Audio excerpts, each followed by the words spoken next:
Hello! Karon kay humana naman itong bakasyon niya mubalik na ta sa itong trabaho mula ka dayon ta daritso. Before ko ni adto sa airport guys, nihapit pa ko daan sa mong office niya diri ko sa EDSA ni Agi ug nakita na ako ning number 45 ayaw na ninyo kalimti.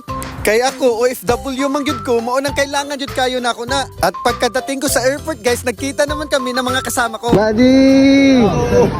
Balita. Balik tayo ulit. Ayo, that's it. Sila din yung kasama ko nung unang sampak ko pa lang dito sa offshore. Medyo mahaba yung biyahe namin ngayon guys, kaya first flight namin ay papuntang Qatar. Pag makakita gali mo aning teddy bear, mauna gyud na. Nya kay Seaman man ta ato ning sulayan nilang Mariners Lounge para makakaon punta didto. Maunang libre ra na tanan pagkaon guys, habhab na dayon ta. Nya small world pagid kayo, nakakita pagid kog artista, gwapo kay buing mura mag si John Pio. Kauban ako ni sa previous company nako guys, nya magpa-picture daw siya, lami adoklon sa ulo sa buing oy. Then after 3 hours nga layover namo diri sa Doha, ang next flight namo is going to Dallas. Mauni ang pinakataas sa mong flight guys, 16 hours kaayo oy. Pag inani gani kataas nga flight guys, mapura gyud kag pinugong sa imong lubot kay makautot-utot gyud ka ana. Pero mauni ang pinaka the best sa flight guys, kay lami gyud ilang pagkaon diri sa Qatar Airlines. Kulira after 16 hours abot na dahil mi sa Dallas, Texas. So lami kay pamati no kay naabot na gyud mi diri sa Amerika unya okay kayo ang immigration, mao nang nangita na pud mi og kananan. Naa pa mi last flight guys going to Lafayette, Louisiana kay naa man dito ang among office.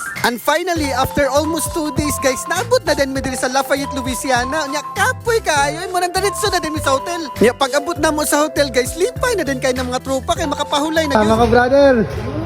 Black agad. Sama tayo sa dance trip, ha? At kinabukasan naman pumunta kami sa office para kunin yung bagong ticket namin papuntang Brazil. Hello, kuya. Hi, boss. Kaon na dung. Pinaprocess nila kuya yung mga papers namin kasi pupunta kami ng Brazil ngayong katapusan. Kaya kita-kits na lang tayo lahat doon mga tol. Bye!